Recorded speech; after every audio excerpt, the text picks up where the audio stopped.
Welcome to the Guntersville Grassroots Podcast presented by Frog Talks. I'm your host, Pat Kennemer. I'm here with my co-host, Mr. Trey Swindle, who has not run off to other parts of the world fishing much yet, but it's coming. It's coming. It's coming. Today is February the 20th, 2023. Spring seems to be a few weeks early. Trees are blooming. I have been sneezing for the last week. Yesterday was miserable. I think it's coming early, don't you? Yeah, I think it is. When stuff starts blooming outside, you can go ahead and bet it's coming. There's red buds and all kinds of different trees, and that's what's had me sneezing and itching and this or that. So today we're going to do a little bit different. We just finished up the Toyota series that lost today due to crazy weather. Probably been better off to fish that day than the second day, but you never know. Biting, instead of having the boater side winner, we're going to have the co-angler winner, a guy named Alan Hults. He has won like $380-something thousand from the back of the boat. I thought it'd be interesting to have a different perspective. Change it up a little bit. Change it up a little. I mean, absolutely no disrespect to Griffin Heffington, who whipped the entire field of 259 other anglers by 10 pounds. Yeah, I was about to say old-fashioned beatdown. Old-fashioned beatdown. Yeah. Now, he won on a bridge. Imagine that in February. Using live scope around shad. And I would be willing to bet it was on an Alabama rig. That's what he said. And that was one reason I decided not to go out to call him, because I'm sure he would have been a great person to have on. But he said in his interview at the weigh-in that he caught 7 fish on Friday and 5 bass and 2 drum on Saturday. That's usually how British fishing goes. It ain't hot. You sit there all day and get 5 bites, and if you lose one, most of the time you messed up. You're going to end up with 4. So if you want to go get 5 or 6 big bites a day, go fight the crowd on a bridge. He apparently had something figured out. He was live scoping them. I'm personally just sick of hearing about bridges and live scope and winning tournaments, and it's not going away.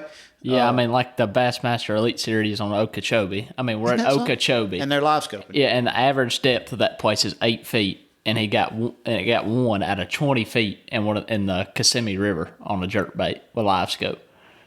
Changes the game. You're playing that game, so you better be good at it. Yeah, we'll figure that out later on the season.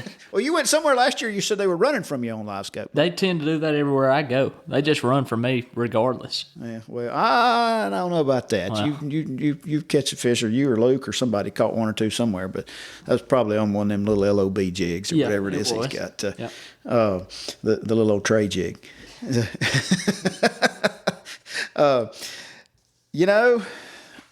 For the weather, they caught them pretty good in the Toyota series. I do believe that first day, if they'd have got to fish, other than the wind was blowing out of the southwest pretty bad, and you know what happens. I can assure you TVA had the current going, sucking it down ahead of the rain, and a good old southwest wind makes them stand up. Yeah, it'd have been a little bumpy out there. But I think it would have changed the game a little bit, because everything got muddy. A lot of people got blown out by mud or grass, which the grass is just every day. You know? That's just typical. One guy said you got to have 20 different spots because there'll be people on 10 of them and grass on 5. Yep. Yeah, you know. And more like grass on 9. You're going to end up with 1. Right. And it depends on which way the wind's blowing. So, but, there was, what did I say? We had day 1. 260 boats, 11 bags over 20 pounds. Day 2, they didn't have it broke out that way. I had to look at it and count them, so I might have messed up. But around 9 on day 2, and 29 bags over 18 on day 1. So, there was some pretty solid fish being caught, which is what I've seen tagging fish. Yeah, well, I'll say I went on last Monday, and it wasn't great. I didn't just catch a bunch, but the fish that I caught I could see where most people would have 18, because they were 3 to 4 pounds, 3.5, 3 3/4, just chunks. So I could see where if you catch a limit, it's probably going to weigh pretty good, this time of the year. There was a lot of the locals didn't do that good. Yeah. Johnny Patterson, Jim Leary, Josh Butler, not the MLF Josh Butler, but the local Josh Butler. There's a bunch of those guys just had 2 or 3 a day, which sometimes that home Yeah, lake home advantage lake will hurt is, you. Yeah, it will. It'll get you, especially too when it floods and stuff. Like, it'll get in your head when it's at your home lake. I've done it, been there, done that. Wore the T-shirt. Probably do it again, but I maybe will not do it here in a again. few weeks. You got the ABT here, is that right? It's the 18th or Yeah, something. I think. I got the Open at Eufaula next week. I leave Friday, and then the week, maybe 2 weeks after that, I have the ABT here, March 18th. We'll touch on that Eufaula here in a little while. I want to hear a little bit more about your. That'll fish a little bit like Guntersville, maybe. Yeah, maybe. But we're going to have Mr. Hults on here in just a few minutes. I just want to ask him a little bit. I mean, it may be something as simple as, hey, I got lucky and drew some guys and rode around with a chatterbait and happened to catch some good ones, which is what it takes. But I'm going to tell you what, if you've won $383,000. Well, I think it's good to have him on because I think a lot of people that probably listen to this podcast, and I know a lot of guys personally that, they don't necessarily have the money to fish as a boater, so they all fish as a co-angler, and then they all talk about how hard it is. And obviously this guy's either just real lucky or he's got something figured out. And he might tell you it's all luck, but I don't know. Winning almost $400,000 out of the back of the boat, I'd say he's got a little something figured out. I'd say so. Hey, it looked like Uncle G was real close to that top 10. Yeah, he was real close. He finished 11th, but I think he was a little happy he didn't have to go out there and he got a head start going to Seminole. So that's what I called him, and he's like, I said, is that unlucky or lucky? And he said, I didn't have a shot to win.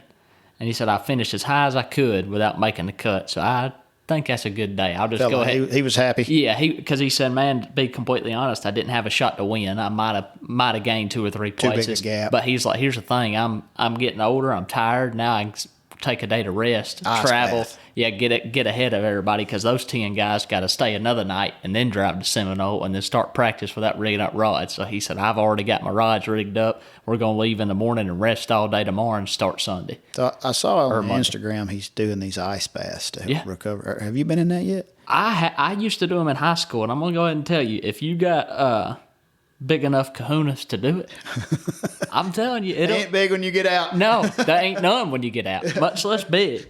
But I'm telling you, it does. It does help, but I can't. No, I'm not man enough to do that. I'm not old enough yet either. Maybe when I start hurting a little more, I'll do it, but no, it ain't worth it right now. Not yet. You wake up sore, shake it off, go fishing. Yep. Well, we're going to see if we can get a hold of Mr. Hults, and I may be butchering his name. I've talked to him briefly, but there is a chance I'm saying it wrong. But we're going to see if we can get a hold of him and talk a little bit about his time here at Guntersville and see what he's got to say.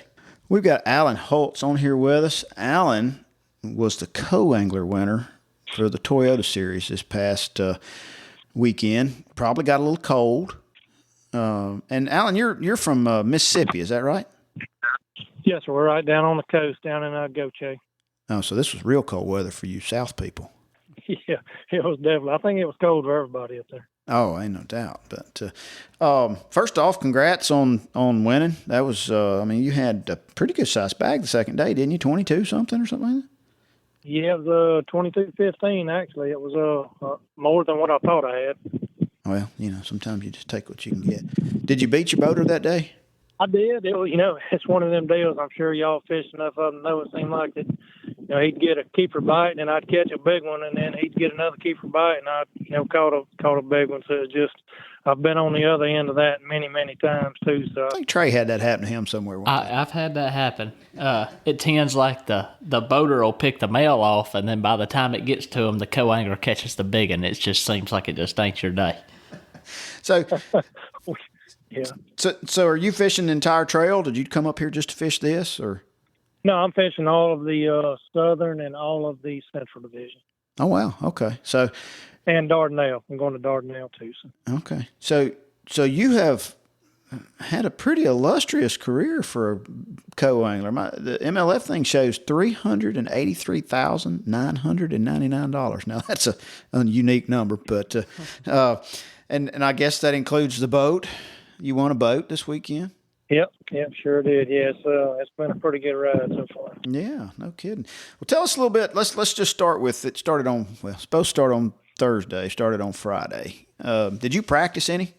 I did. I usually don't, but I guess a common friend of a friend, Jacob Walker, down at Mark's Outdoors in Birmingham. Uh-huh. He needed somebody to link up with. So he had called me, and I said, yeah, sure, no problems. I didn't link up with anybody. And he said, well, look, he said, if you want to come up and practice, he said, just come up and practice with me. So I said, well, shoot, yeah. I said, I'll do that. I normally don't, but it definitely helped. We practiced. I got in the boat with him Tuesday afternoon, and we fished, well, actually right before lunch, and we fished till almost dark. And then Wednesday morning, we fished about a half a day, and he had the foot went out on his motor, so he had to come in early. But we got, 2 good full half days in. So tell us a little bit about what you were doing to catch them, and did you catch them pretty good in practice? No, actually, in practice, I covered up all my hooks. Oh, you weren't trying to hook them, yeah. No, I definitely, and that's the first time I'd fished with Jacob, so I was, you always try to feel somebody out, see what they want to do. And I think he was glad that I wasn't trying to catch him, because, I figured the bites were going to be few and far between, just looking at the weather ahead. So I think that was a good move, I think it helped him too. I'm not trying to hook any of them. And then like on the rattle traps and crankbaits I was throwing, I just cut the hooks off of them. So had a few hits. I probably had, I don't know, four hits each day, 5 hits each day, for those half days. Mm-hmm. And then he was having some good hits too. So. Yeah. So you knew you wasn't going to catch 25 or 30 a day anyway, right? No, I don't ever go anywhere expecting to catch 25 or 30 a day. So who'd you draw out with first day? Do you remember their name? I didn't look. Oh, yeah. On the first day, I fished with Cody Nichols. I think he was from Alabama, I believe. And, of course, it was nasty. It was blowing and sleeting a little bit off and on. And it was really a struggle. I don't think we had a hit that morning until it was maybe 9 or 9:30 when we both caught one about the same time. And then it really got to blowing, and he started moving around some. And I ended up catching 2 more, kind of mid-lake, and then we went all the way down by Honeycomb, and I caught another one. And then we ran back up the river up there to one of those big flats where he was fishing, and he caught 3 right there before we checked in. But they were all real good fish, especially the ones he was catching. I think he had 4 that weighed right at 16 pounds. What was he catching them on? He caught them on a chatterbait, and he caught them on a rattle trap. So you were fishing, what, 3, 4, 5, 6 foot of water? That's about, probably I would say 3 to 6 foot probably, most of the time. And y'all rode to Honeycomb in that wind and back? In a bullet. Oh. That's even worse. It was choppy. Yeah, it was choppy. It was choppy on everybody, but he took it. He didn't get in a hurry, that's for sure. He was real safe and got us down there and got us back, Hope you had on a good Frog Togs rain suit of some kind, because I sure did. Yeah, I was pretty dry. It's hard to stay dry when the wind's blowing like it was Friday. Oh, I know it. Yeah. So you ended up, what'd you have first day? 15, 16 pounds, something like that? No, I only had like 13. I think I had 4 that weighed 13 pounds. Yeah, and I thought that was really going to hurt me, because I did have a couple more opportunities there. I missed some. I didn't really have anything hooked, but I did miss some. And I said, boy, tough as it is, it's going to come back to get me. But luckily it did. Yeah, no kidding. That worked out pretty well. So when you woke up Friday, days are all messed up on me. When you woke up Saturday, you didn't know you were going to go in, did you? You didn't. Had you talked to? Well, in fact, my wife, she travels with us, and she's always real positive. I said, I think it's going to be a real tough day. I said, well, I'm just going to try to, just catch a couple, hopefully. And but luckily, right after we started, I actually caught 2 pretty quick. Of course, the way the ice was on the ramp, the line was backed up really bad. So we actually had 2 fish in the boat, and there was still people waiting to launch. So it was just one of them deals. Got lucky and caught a couple early. Yeah, it doesn't sound like you ran very far if you could see them. We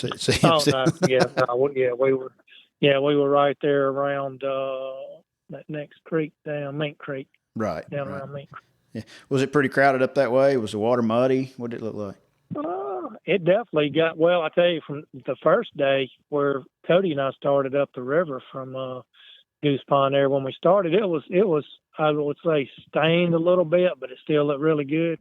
and we went down to Honeycomb and then came back up there, and it had dirtied up a lot, just in those, 6 hours we were gone, 5 or 6 hours, it had changed up quite a bit. But, yeah, I'd say the water was stained, right there around, the mid-lake, but it wasn't muddy. I wouldn't have called it muddy. What water temps were you seeing? Or did you even look? To be honest, I never even looked, but the guys were saying it was like 51 to 53 is what they were saying. That's what I saw yesterday when I got out for a bit. And then Sunday, did y'all run very far? I mean, I know you said you had a couple while people were still putting their boats in on the ice rink over there. Oh, yeah, no, Saturday we started, in fact, we never went much below waterfront down there, I don't think. I'm not real familiar with all the places, but we didn't get more than 10 miles, I don't think, away from the ramp. That's my kind of day. That guy, Jeff Knight is who I fished with the second day, and he had fished a lot of tournaments there, sound like, we'd go somewhere and he said, oh yeah, I caught a 7-pounder here, I caught a 6 and a 5 here, and he had a lot of confidence in, the places we were going, so that gave me a lot of confidence, and he was real easy to fish behind. He fished slow, he wasn't in a hurry, so it made it easy on me. Did he get upset when you kept catching the big ones? If he did, he didn't show it, but it's got to hurt a little. That's one thing. One thing I've learned about fishing out the back of the boat is I always try to help whoever I'm fishing with. So I'm not fishing against anybody. Right. You're just there to have a good time and beat the people in the back of the other boats. So how does a fellow win $383,999 out of the back of a boat? Well, one of those actually was out of the front of the boat. I fished. We'd done really good at Eufaula a few times.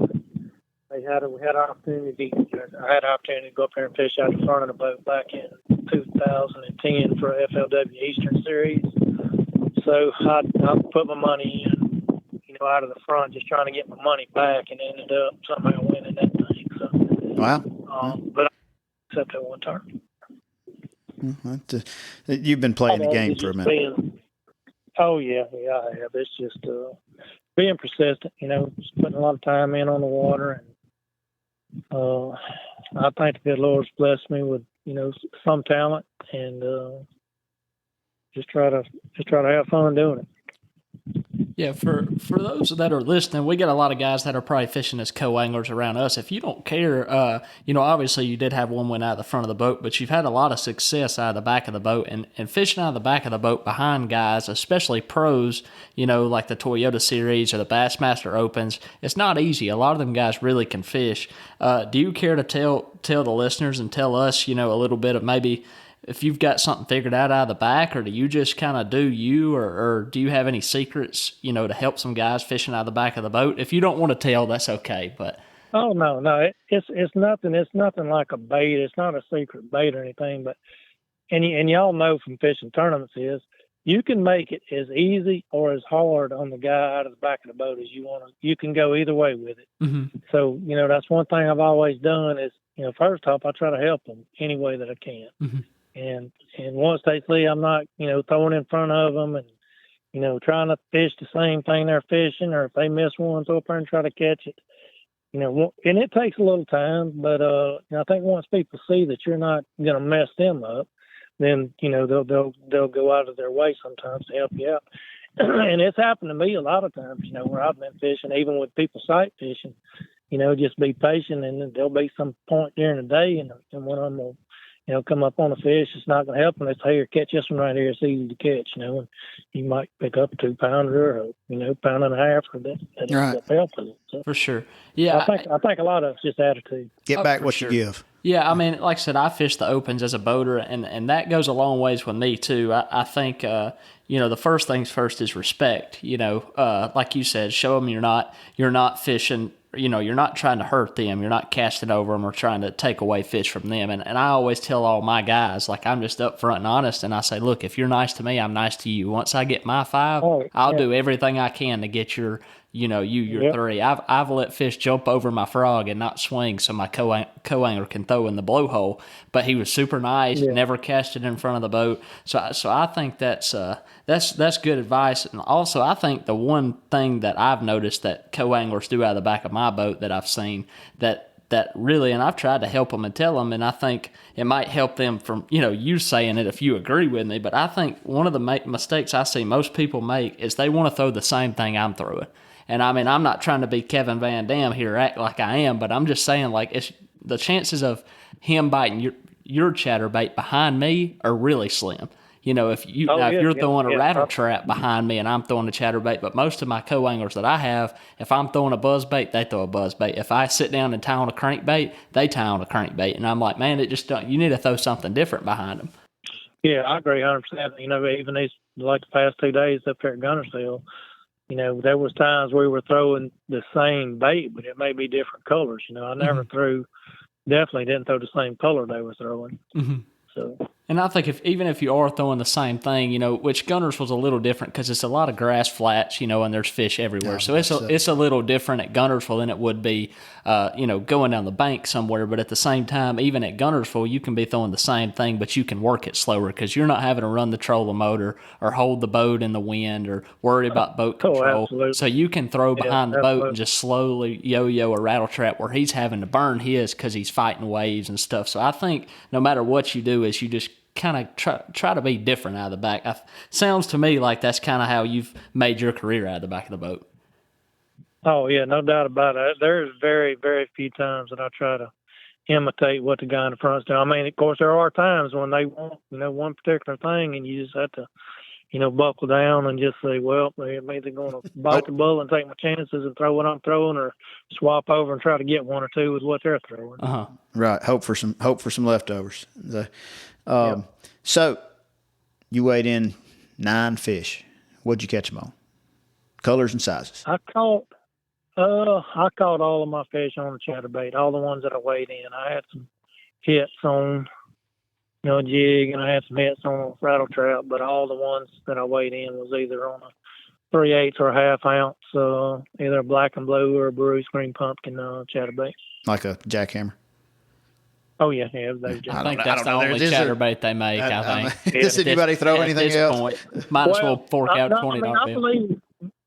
I believe there's times when like the Thunder Cricket is a better option if you need something more subtle, because it definitely don't have as much thump as the jackhammer. So, there's times, even here just around the house, that I'll throw the Thunder Cricket just so it don't thump as much. Oh, for sure. I think that Thunder Cricket, too, I think people don't give it credit, but I think you can reel it a whole lot faster than you can a jackhammer. I know you can because I've thrown both, but you can reel that Thunder Cricket real fast. Stay down. It'll stay down. Yeah, jackhammer's just such a wide wobble. It's not real wide, but it's wider the way the blade works, and it'll just go crazy if you reel it fast. But that Strike King, when it's at Thunder Cricket, it stays straight and it runs true. Like you can burn it. Right, if you need to a troop faster, yeah. Yep. Had you fished Guntersville before?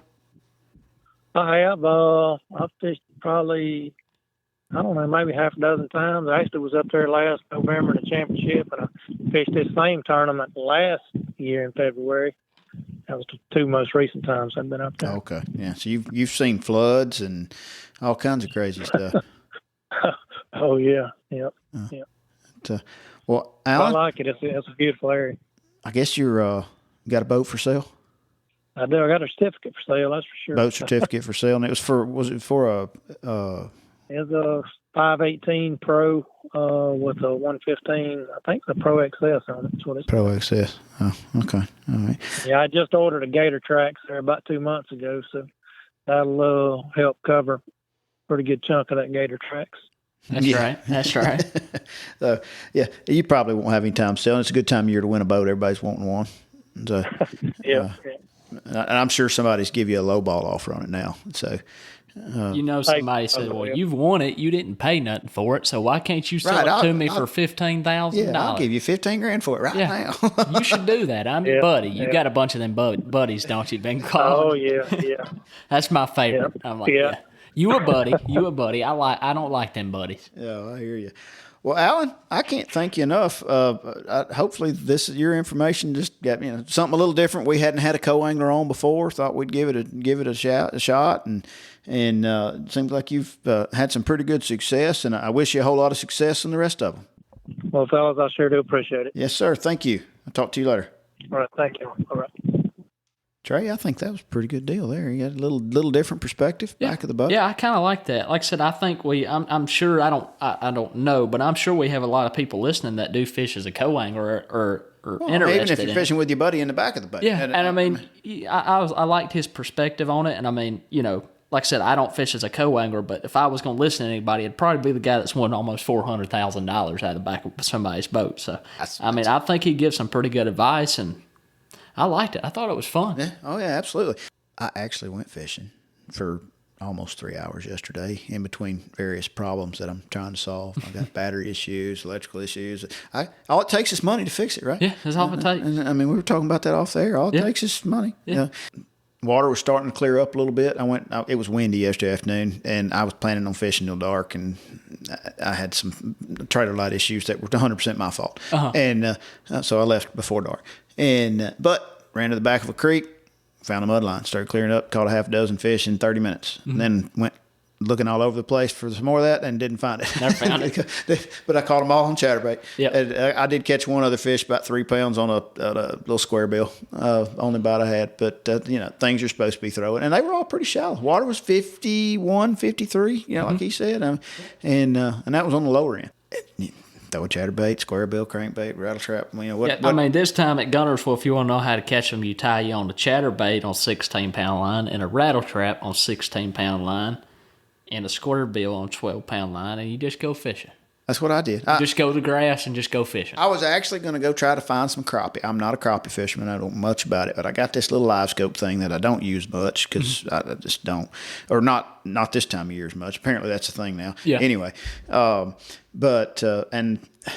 one of the screws on my mount had come loose, and of course it was not staying lined up right, and it was an Allen head, and I did not have the right tools with me. Never had what you need. So I pulled out a chatterbait and I went bass fishing. Yep, so, that's right. I just wanted to go see if I could figure out how to catch a crappie on a live scope. I've never done it. Everybody says, "Man, that's the greatest thing ever made for that." Well, I guarantee you. Obviously I have it on my boat for bass fishing, but I guarantee you that is a crappie killer. When you get under bridges and stuff, I bet it is a crappie killer. The couple that I went by was still pretty muddy right there, and that was another thing. Like I went under one small bridge, and man, there wasn't even much bait on it. But the water looked like yoo-hoo. Yeah. It probably blew all them shad to Wheeler. Right down there, Angles Harbor. The water was actually going the wrong way under that bridge when I went under it yesterday. Really? It was. Now I don't know if that was the 30-mile-an-hour wind making it do it, or because it was a tad breezy. But it was nice to get out and actually go fishing and feel a little better talking about fishing when I've actually been. Yeah. Maybe the next time I get to go, I'll have my things put back together where I can actually spend a few hours out there. That's right. I'm gonna try to sneak out. I got to go get my boat serviced. I told you that after we get all done with this, but I got to get it and I got to get the boat ready for you fall. I leave Friday, but I'm gonna try to sneak out to Guntersville one day before I leave and go. Monday was the first time I had been in. I don't know when. I forgot how fun it was just to catch some good fish. Hey, and you know what I didn't see, and it was just purely luck. What is it? Floating eelgrass. Really? No, I saw floating milfoil and hydrilla and little pieces of it, but I mean, I'm sure it was there. It was just blown to the other side or something. Yeah. But but now I was towards the back of a creek, so maybe it just wasn't as bad there yet. Give it a minute. It'll be 6 inches on the surface in another week because spring is in the air, my friend. It is. It is. It is. Speaking of which, March 1st is just right around the corner. March 1st is the official kickoff to fishing season, it seems like. Bass Cash Bash kicks off March 1st. Don't be that guy, Trey. Are y'all doing that at Eufaula this year? No. Not Eufaula. No, he dropped Eufaula. There was some participation issues. And I was about to say, that area is kind of hit or miss. Yeah, I don't know the whole story on that. I've been down there. I do Guntersville. No judgment here, but it don't look like much fishermen other than the tournaments that come down there. Right. It just don't seem like it's doesn't much draw the crowd. Don't draw a big crowd. It used to, when it was a really, really good lake, but I think it's coming back, but it's just not much. You see some crappie fishermen. In Alabama, we have Guntersville, which this will be our, I think, 5th year. and then he calls it the Lower Coosa, and I don't know all the lakes, but it starts. Is Neely above Logan, or is Logan above Neely?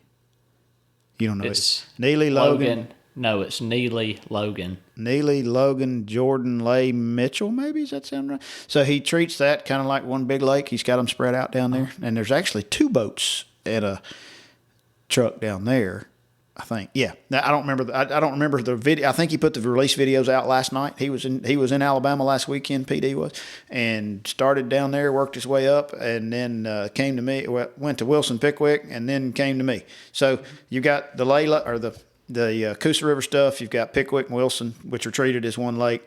There's a boat tag on Pickwick. They let it go on video at Waterloo Ramp, I think.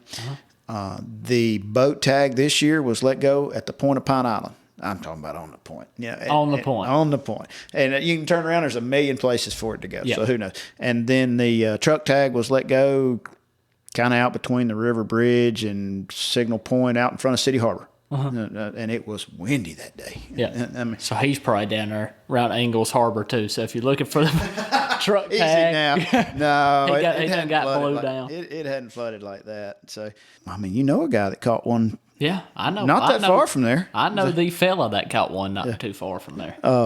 It had boat in it though. Yeah. So, yeah. But I finished tagging. Weekend before last. The guys at Mud Creek had a tournament, had a pile of fish for me. I tagged at Mud Creek, put fish in the live wells, carried them to 3 or 4 different ramps. And then on Sunday, the guys at Roseberry, I finished up right there. And we had we shot our videos, I think, on that Sunday. And it was cold and windy, and and PD's from Louisiana, and he said, "Man, this is crazy. Out of the shorts and having to put on long sleeves is cold." But anyway, that starts March 1st. Don't be that guy. It's $80 with the bonus T-shirt, which makes the $1,000 worth $1,500. Yep. It also makes all prior years tags worth $500. I think I had 10 prior years tags called last year. I mean, I'll take $500. I'll take $500. I mean, if they're just gonna hand it out, Yeah. And for all, if you fish Coosa and Pickwick and Wilson for another $20, for $100 you get all lakes. What color's the tags purple. this year? Purple. They are purple. Probably slimy green in about another month. Yeah, you got to be careful. I'll go ahead and warn you guys. If y'all are up here and you're, fishing and you sign up, make sure to look, because they'll get moss on them and you can't hardly see them. Now, some of them are fresh. They won't have anything on them. But it just depends. I don't know if it's where they live, if they live in the grass, if some of that stuff, I don't know. But some of them will be clear and some of them will have junk growing on them and you can't hardly see it. So Daniels, that he caught the boat tag, actually was covered in stuff. Now, you could clearly see there was something on it, but we had to, he was shaking so bad he couldn't, but I had to wipe it off and read it to him. Starting that first week, this coming weekend, there wasn't a whole lot going on that I remember, but and honestly, the first couple of weekends in March are not, other than high school tournaments, and I mean, it seemed like there was the kayak. The Honeycomb Wildcat starts up first weekend in March. That's like a staple for Guntersville. There's not, the other afternoon stuff doesn't start till the time changes, and I hadn't looked at that date yet. That first weekend on the 4th of, I believe it's the 4th of March, that first Saturday, there are 2 different kayak tournaments. They can say they're out of Goose Pond or wherever, but they're kayak tournaments. They go wherever. Yeah. So watch out for the small boats. If they're 2 different ones, you can find all the tournament information at the Bass and Big G website, bassandbiggg.com. There's a UNA fundraiser. There's a little winter series some guys have been putting on out of All Reds that I think wraps up then. They may have a classic. I'm not sure.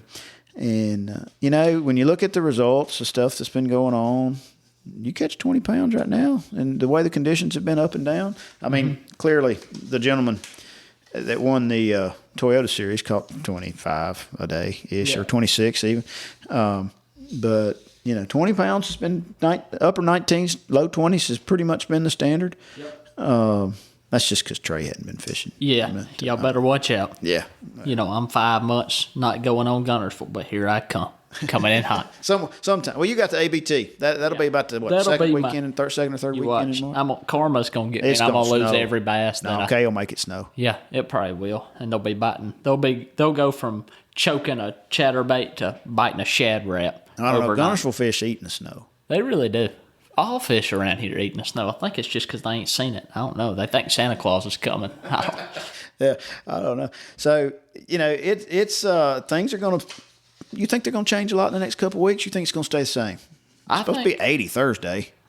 I mean, some people might disagree with me, but I'm telling you, I think the weather coming, you're finna see them start spawning. I think the next couple of weeks you're going to see them laying everywhere. Upriver. Yep. Yeah. Yep. It all, typically it starts upriver. You never know. Well, it always changes, but I'm telling you, it's going to be in the 80s like all week. And more importantly, the lows are going to be in the high 50s. High 40s, low 50s. Yeah. Some nights it ain't going to get below like I hadn't looked. 55. When the next full moon probably be a couple of weeks. Yeah, which I got to make sure I don't get confused because I have been looking at Eufaula because that's where I'm going. But, it's going to be warm. I'm telling you, water temps are already in the 50s. Stuff's blooming. It's coming. You know what else comes when it's 80 degrees in February and March? What's that? Tornadoes. Yeah, that's true. Yep. Right around my birthday is usually when I'm going to keep it PG-13, say crap hits the fan. Yeah. Right around March 29th when my birthday. March 29th, you'll be old enough to drive then. Yeah. My mom won't have to bring me here no more. Wait, I've been wanting to do this. Yeah. I've been saving every baby face Trey. Yeah. Yep. 23? Is that right? Yep, 23. 23. Getting on up. You might get some gray hair in that flow you got going. Yeah, I'll tell you. I'm going to go get it cut tomorrow. He said that last time he was here, and old girl likes that hair. Yeah, my girlfriend likes the long hair. She did say that it was starting to get a little too much. Look like Shaggy from Scooby-Doo, but hey, I like Shaggy. Yeah, well, I don't know. For all you listening, can't thank you enough. Please like, share, leave reviews. All those things help other people find us. Until then, Trey is going to wander off to Eufaula and be back on Guntersville and enjoy the floating grass. Have a great week.